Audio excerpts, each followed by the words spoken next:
168번째 하고 169번째 개송 같이 읽겠습니다. 떨치고 일어나라. 게으름 피우지 말라. 선행의 도리를 직접 실천하라. 진리에 따라 행동하는 사람은 이 세상과 저 세상에서 편히 잠든다. 떳떳한 행동을 하라. 나쁜 행동을 하지 말라. 진리에 따라 행동하는 사람은 이 세상과 저 세상에서 편히 잠든다.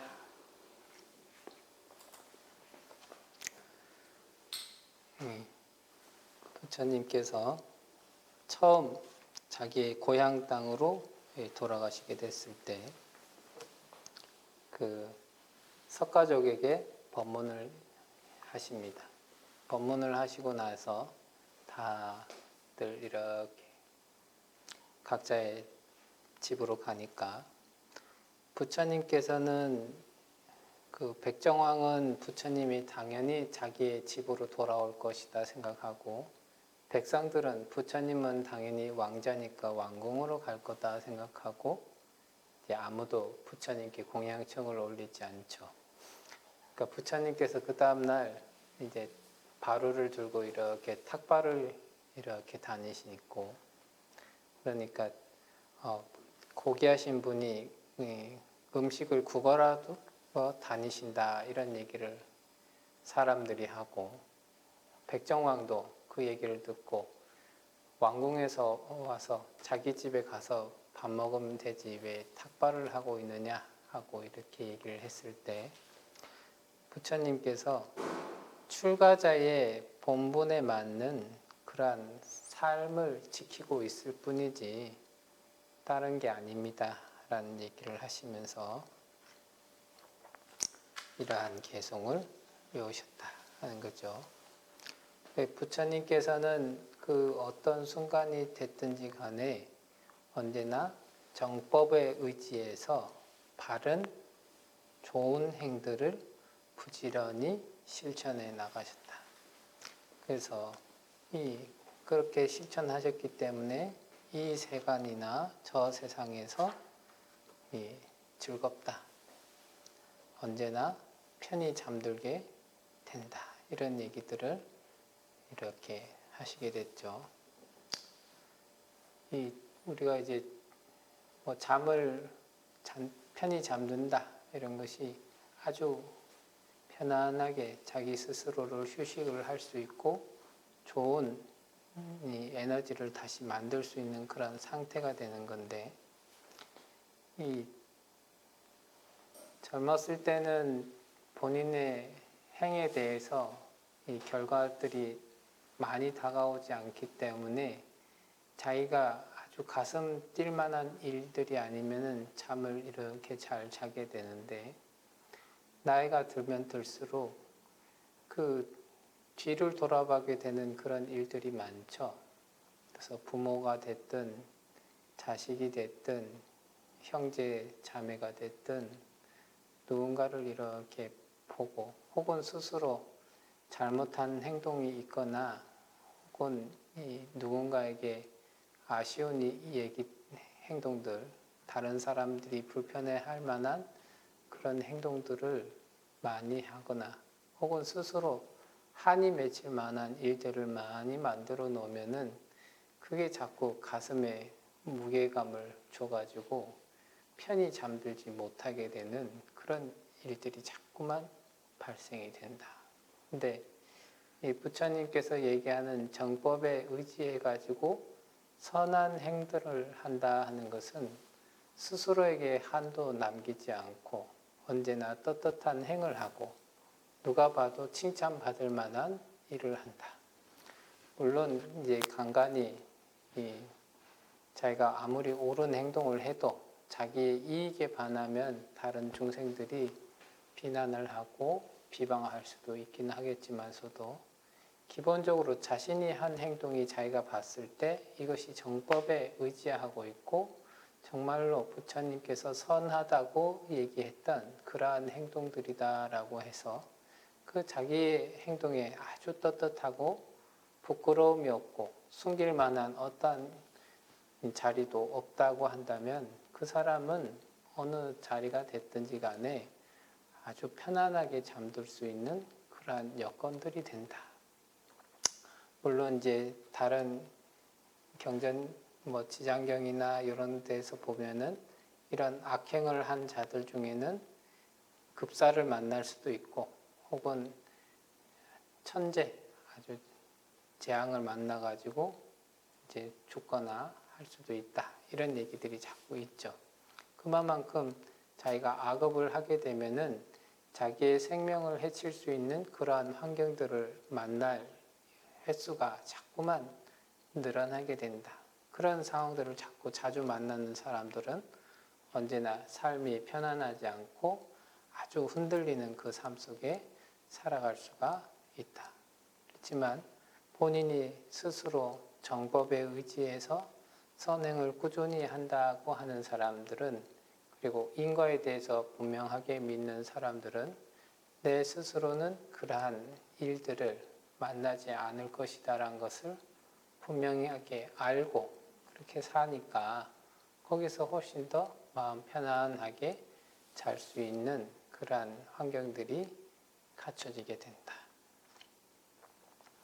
그래서 우리 부처님께 그 얘기하신 정법에 의지하고 선행을 적극적으로 실천한다 한다면은 이 세상이든 다음 세상이든 혹은 그 다음 생의 세상이든 간에 언제나 그 즐거움을 가져갈 수 있다. 그래서 이 선행을 하고 부처님의 수행을 잘 닦는 분들은 언제나 그 얼굴과 몸짓에서 항상 밝은 광명들이 비쳐나고 있다 하는 것들을 이제 볼 수가 있게 됩니다. 그 다음 170번째 개송입니다. 물거품처럼 세상을 보라. 아지랑이처럼 세상을 보라. 이와 같이 세상을 보는 사람은 죽음의 왕도 그를 보지 못한다. 부처님의 제자들이 이 비가 오는 가운데 공부를 하고 있다가 빗방울이 이렇게 똑똑 떨어졌을 때 생겨나는 그 거품들을 관찰하면서 우리의 생사도 저와 같다. 우리의 몸과 마음도 저와 같다 하는 관찰을 이렇게 하기 시작합니다. 그것을 보고 부처님께서 이 세상이라고 하는 것도 그와 같다라는 얘기를 하면서 그렇게 한다면은 바로 해탈, 열반을 할 수 있을 것이다 라는 얘기로서 이 개송을 말씀하셨습니다. 불자님들이 많이 보시는 금강경에서 일체유의법, 요몽환포용, 요로영여전, 응장여시간이라 하는 그 대목들이 부처님이 법구경에서는 단락단락 어떨 때는 아지랑이를 보고 그와 같은 생각을 할 때도 있고 어떨 때는 이렇게 거품을 바라보고 생각할 때도 있고 그런 얘기선상의 이 연장선이다 이렇게 볼 수가 있겠죠. 그래서 이 있지 않은 것을 분명하게 우리는 그 실체가 없는 것을 실체가 있다라고 보는 것이 전도된 생각이다 이렇게 표현을 하고 거기서 있으니까 이것도 있고 저것도 있고 요것도 있고 이것도 만들 수 있고 저것도 만들 수 있고 하면서 갖가지로 자기의 생각을 쭉 확장시켜 가는 것을 우리는 망상이다 이렇게 표현하거든요. 그래서 전에 아마 그 도암 스님의 반야심경 강의에 보면 전도 망상 이런 설명들이 있었을 겁니다. 그런 것처럼 우리가 끊임없이 그러한 생각들을 막 하게 되는데 그러한 실체에 대해서 이것들이 전부 다 어떠한 조건에 의해서 만들어진 것일 뿐이지 그것이 영원불멸하고 항상 할 수 있는 그러한 것들이 있다. 뭔가 아주 그 밑바탕 계속 하다 보면은 그 뭔가 대체할 수 없는 뭔가 실체가 있다라고 하는 그 생각을 꾸준히 갖고 있다면은 계속 전도망상된 그런 세상을 살아갈 수밖에 없지만 부처님이 진실한 제자들이라고 한다면은 계속적으로 이 세상을 바라볼 때 그것을 신기루처럼 물에 일어난 거품처럼 자꾸만 관찰을 해서 그것으로 인해서 이 일체 집착을 내려놓을 수만 있다면은 그 사람은 다시는 이 생사윤회를 하지 않고 해탈을 할 수 있다 하는 그 얘기를 개성해서 이렇게 말씀하고 계시다 볼 수 있겠습니다. 그 다음 71번째 개성이 되겠습니다. 자, 이 세상을 한번 보라. 왕의 수레처럼 잘 꾸며진 이 세상을 어리석은 자는 그 속에 빠지지만 지혜로운 이는 거기에 집착하지 않는다. 부처님 당시에 어떤 왕자가 그 공을 세운 다음에 그 왕한테 그 상을 받아서 아주 즐거운 생활을 누리고 있었죠. 그러다가 자기 앞에서 춤을 추고 노래를 부리던 그 무희가 갑자기 죽는 그러한 모습을 보고 크게 놀라서 부처님께 나아가 이제 그 얘기를 했을 때 부처님께서 그러한 거에 슬퍼서 눈물을 흘리고 근심 걱정하지 말아라고 하면서 이러한 개송을 이제 말씀하셨다 하는 거죠. 왕실마차라고 하는 것은 무희를 비롯해서 그 왕이 그 왕자가 스스로 이 세상에서 좋아하고 있었던 집착하고 있었던 갖가지 대상들을 왕의 수레라고 합니다. 근데 왕의 수레이기 때문에 얼마나 많은 보석으로 장엄되어 있고 누가 봐도 아주 아름다운 형태를 갖고 있었을 겁니다. 그건 뭐냐면은 우리가 집착하고 있는 거에 대해서는 무한정 이 포토샵 처리를 해서 아주 이뻐 보이고 좋아 보이고 훌륭해 보이고 이러한 과정들이 계속 되어 있는 거죠. 하지만 왕의 수레라 하더라도 시간이 점점 지나면 고장도 나고 부서지고 혹은 없어지는 그런 것들인데 우리는 그 단지 지금 아주 화려하게 장식되어져 있는 그 모양에만 빠져 있기 때문에 거기에 막 집착하는 마음을 내고 집착하는 마음이 크면 클수록 자기에게 다가오는 고통들이 커지게 되는 거죠. 그래서 어젠가 해서 어른 스님들 법문을 조금 이렇게 듣다 보니까 어른 스님 법문 중에 그런 얘기를 이렇게 하시더라고요. 모르는 사람이 전화가 오면 속이 상하지가 않는데요. 근데 알고 있고 친한 사람이 연락이 안 오면 속이 상한다는 거예요.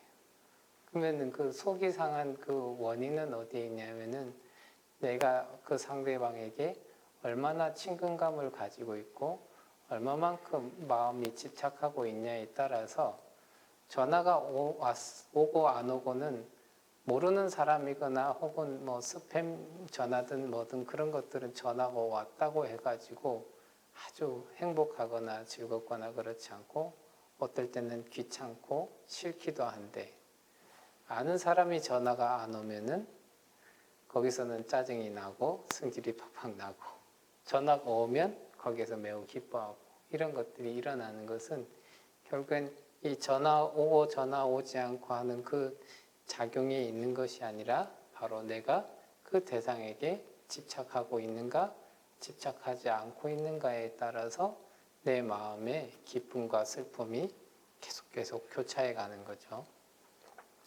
근데 어리석은 사람은 그 대상에만 계속적으로 집착을 하고 좋아하는 마음들을 계속 길러서 거기에서 고락을 계속 반복하면서 그 고락 가운데 즐거움만 얻기 위해서 끊임없이 또 더 강한 집착을 계속하게 되고 그러다 보니까 거기에서 헤어날 길을 잘 찾지 못하지만 지혜로운 사람은 바로 그 집착하는 그 자리를 내려놓기 위해서. 그래서 그 고락이 흔들리는 것뿐만이 아니라 그 고락이 발생되게 되는 그 원인인 집착까지도 다 내려놓기 위해서 끊임없이 노력을 하고 있다. 그래서 어리석은 사람은 집착을 하기 위해서 노력을 하지만 지혜로운 사람은 그 집착을 내려놓기 위해서 노력하게 되고 있다. 이런 얘기들을 개송해서 하고 있습니다.